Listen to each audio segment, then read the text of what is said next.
Coucou tout le monde, j'espère que vous allez bien. Alors aujourd'hui je vous retrouve dans un tuto où nous allons réaliser ceci. C'est une bague de lecture. Donc je l'ai réalisée en pâte autodurcissante de chez Action. Et pour cela vous allez avoir besoin tout simplement de la pâte, d'un rouleau pour étaler la pâte et d'un petit peu d'imagination avec un patron que je vous mets en barre de description.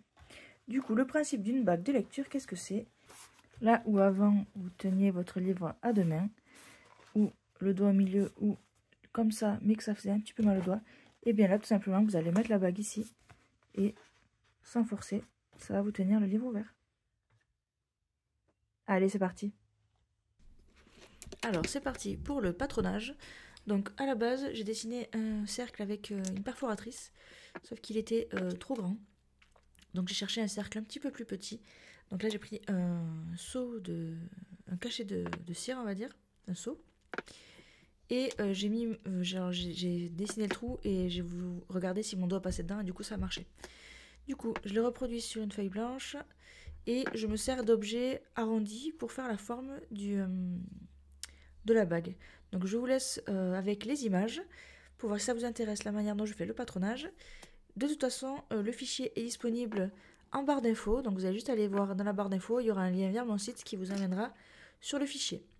Mais voilà, je vous l'ai laissé pour que vous voyez le principe de fabrication, sur quoi je me base, etc.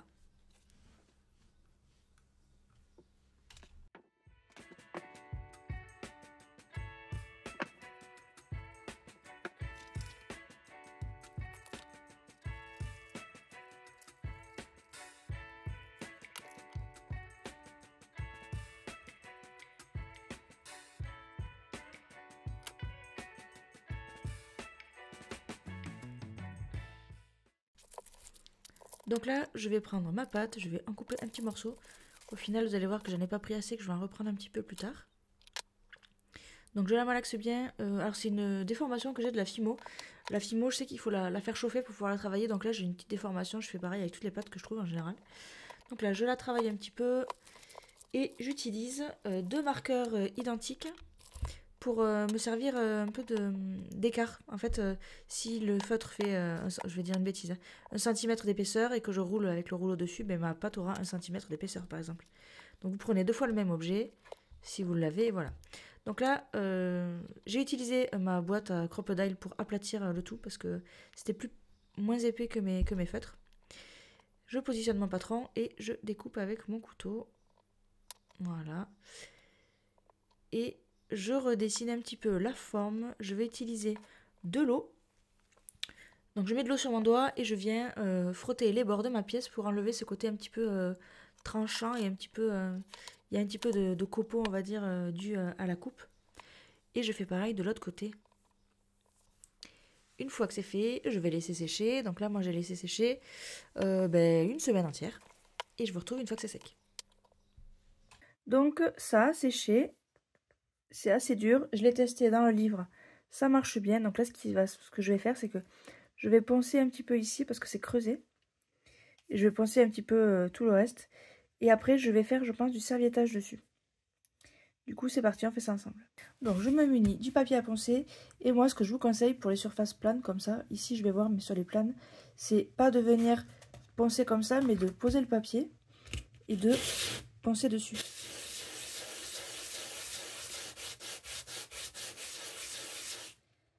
Comme ça vous fait un joli fini, bien de niveau. Bon, ça fait de la poussière, hein, donc ça c'est normal.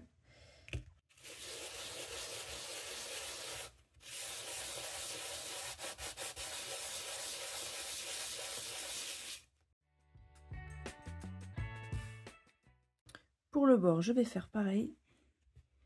Alors je vais dépoussiérer un petit peu.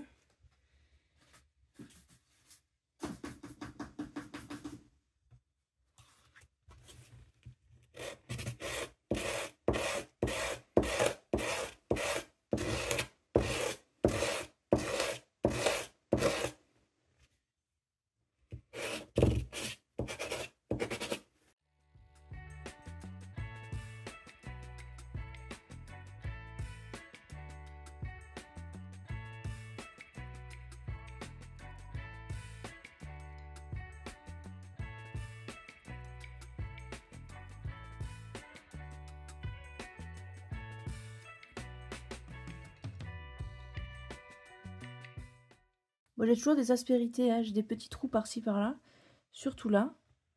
Mais je vais les laisser comme ça, c'est pas très important. Voilà, c'est un petit objet pour moi. Je vais enlever cette poussière et après je vais venir poncer à l'intérieur. Et donc là, pour ça, je vais tout simplement le rouler.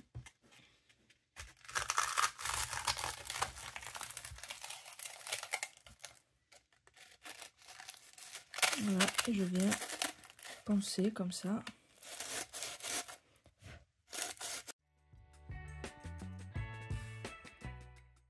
Il y a toujours un peu de texture, mais moi ça me convient comme ça, c'est pas un problème. Après vous pouvez arrondir les bords. Voilà, on va arrondir un petit peu. Pour faire ça, je viens juste comme ça, très légèrement. Alors après ça dépend du grain de votre papier. Moi c'est un papier avec un gros grain, donc ça enlève beaucoup de matière à la fois. Donc j'y vais doucement.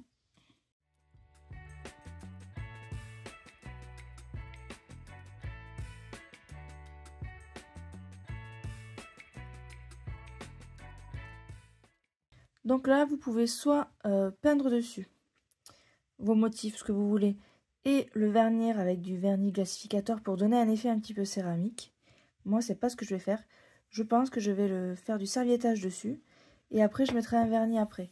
Donc là je vais sélectionner ma serviette et puis je vous retrouve tout de suite. Alors j'en ai plusieurs, il va falloir que je choisisse.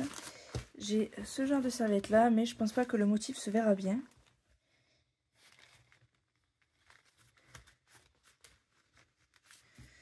Donc je vais peut-être pas prendre ça. Là j'ai du papier de riz et j'aime beaucoup le haut là avec du texte. En plus c'est pour un livre, ça peut très bien le faire. Sinon j'ai des petites serviettes comme ça de Jane Davenport. Mais je pense que je vais me prendre de papier de riz. Je vais prendre par ici. Donc je vais couper un peu large parce que j'ai besoin de faire le devant et derrière. Je pense que je vais faire les côtés aussi. Si je le retourne comme ça.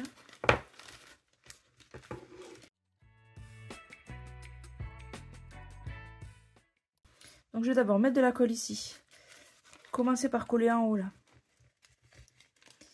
Et coller devant. Après je ferai des petites entailles ou des petits plis pour bien le mettre à plat. Je m'arrêterai là et après je viendrai mettre du vernis et coller par ici. Donc moi je vais utiliser ce médium de collage, c'est du Distress Collage Medium. Il est mat, donc ça va très bien aller pour ce que je veux faire. Et je vais prendre un petit pinceau parce que ma pièce est quand même assez petite, mais un peu rigide pour bien étirer le papier. Donc je vais me mettre de ce côté.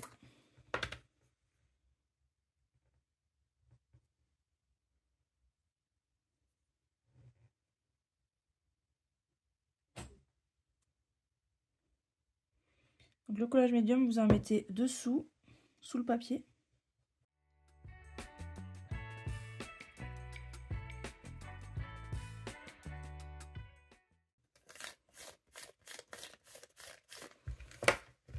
Donc vous en mettez dessous et vous en mettez dessus.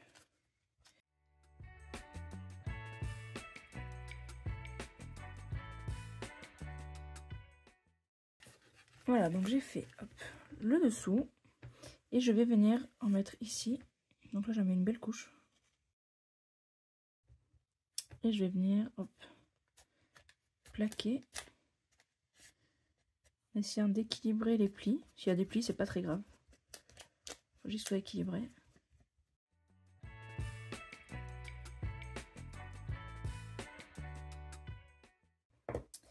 Et je vais faire revenir un petit peu le papier par ici.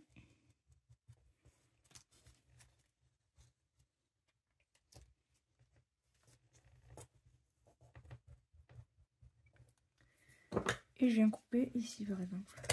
Je vais enlever un peu le pli.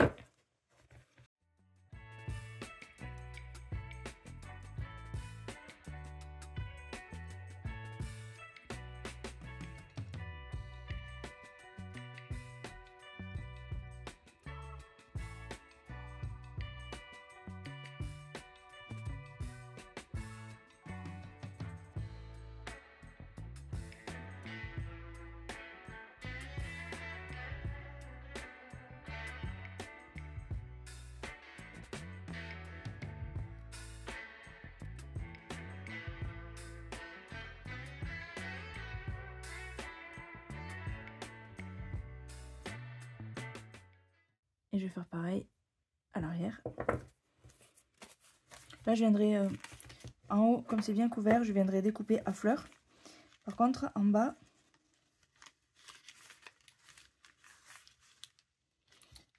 je viendrai faire des pattes de la même manière. Alors je mets de la colle partout.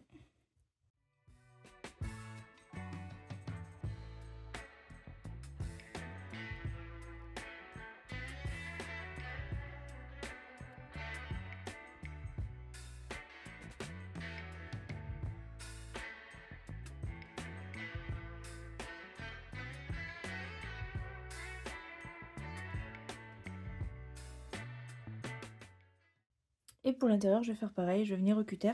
Je vais essayer de faire à l'opposé de là où j'ai déjà fait les trous pour pas avoir de blanc. Mais si ça va pas, je viendrai mettre une bande après, c'est pas un problème. Donc là, je colle bien tout.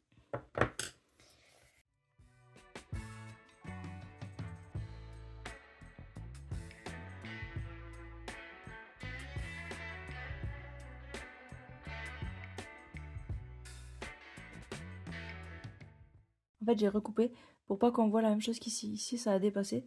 Bon, c'est ce que je considère être l'arrière, donc c'est pas très grave pour moi. Mais au moins devant, c'est propre.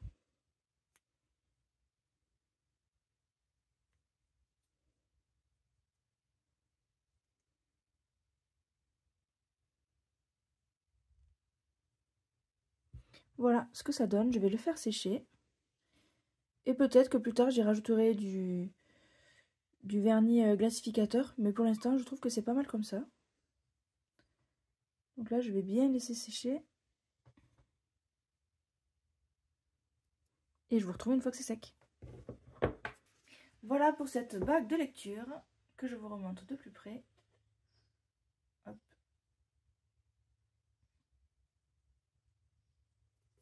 Et je vous remontre la facilité d'utilisation. Hop, je me mets là. Et hop, le livre tient tout seul. Voilà, j'espère que ce tuto vous aura plu. Et moi je vous dis à très bientôt dans une prochaine vidéo. Salut!